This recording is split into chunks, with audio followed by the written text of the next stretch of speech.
America Votes, the winners of Arizona's presidential preference election were never in doubt. Yeah, we knew that much, but with most of the votes now counted, ABC 15's election analyst Garrett Archer is taking us inside the numbers on where both Donald Trump and Joe Biden did well and where they were weak.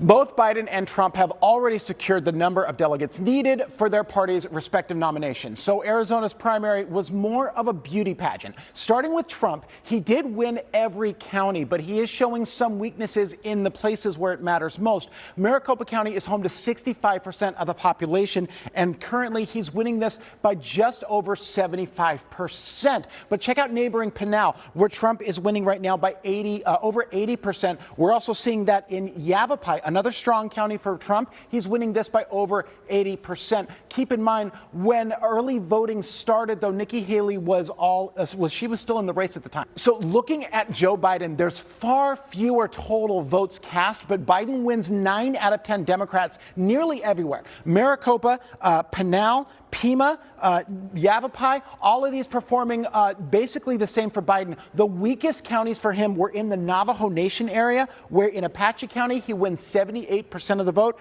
and Navajo Nation, he wins about 80%, so still 8 of 10 Democrats there.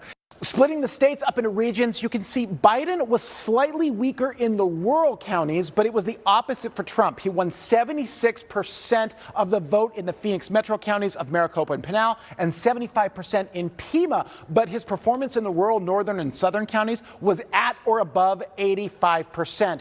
Drilling into Maricopa for a moment and focusing on Trump, he was weakest along the East Valley 101 corridor from Scottsdale to Chandler, winning about 50 to 75% of the votes in those precincts.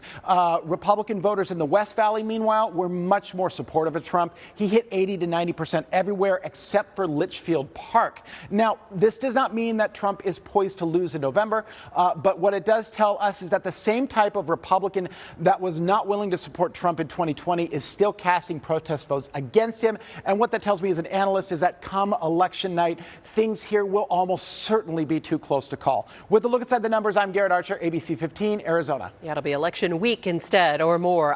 Next up is the primary. It was moved up to July 30th from August 6th. That's to ensure any potential recount would then not disrupt this year's election. So the voter registration deadline is now July 1st. Those ballots, they're going to be sent out early to voters, sent out on July 3rd.